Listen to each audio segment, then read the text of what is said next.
All right, I'm gonna now explain how to execute a neutral grip lat pull down. So still a pull down, pretty plain Jane, but instead of a pronated grip, we're gonna be here neutral. So for this type of handle, as you see here on a little bit of the attachments I have here, you don't really need wraps for this.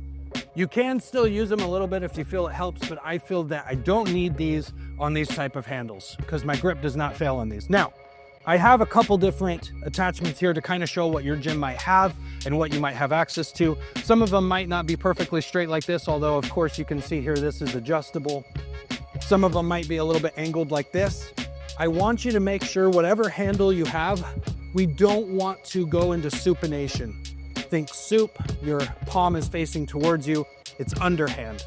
We don't want to be underhand on these, we want to be neutral or maybe just barely turned somewhere in between pronation and neutral. So this handle utilized this way would be fine.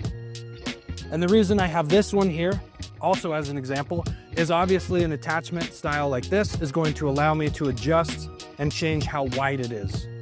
So if this might be a little too narrow for me, but I'm gonna use it for the sake of the video. If I was really trying to optimize things, I might play around with this one to make sure I get the right width for targeting my lats. Okay, so in doing a neutral grip lat pull down, we're gonna set up all the same ways we would for a normal lat pull down.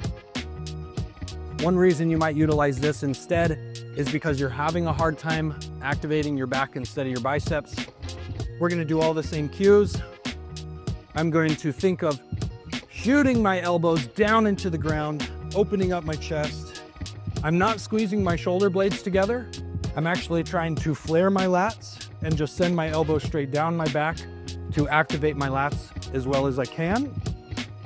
I can lean back a little bit here. Again, we're trying to keep the weight and the tension on the lats and not on the arms. And we're gonna execute our reps just like this as you see here. And that is how we're gonna execute a neutral grip lat pull down.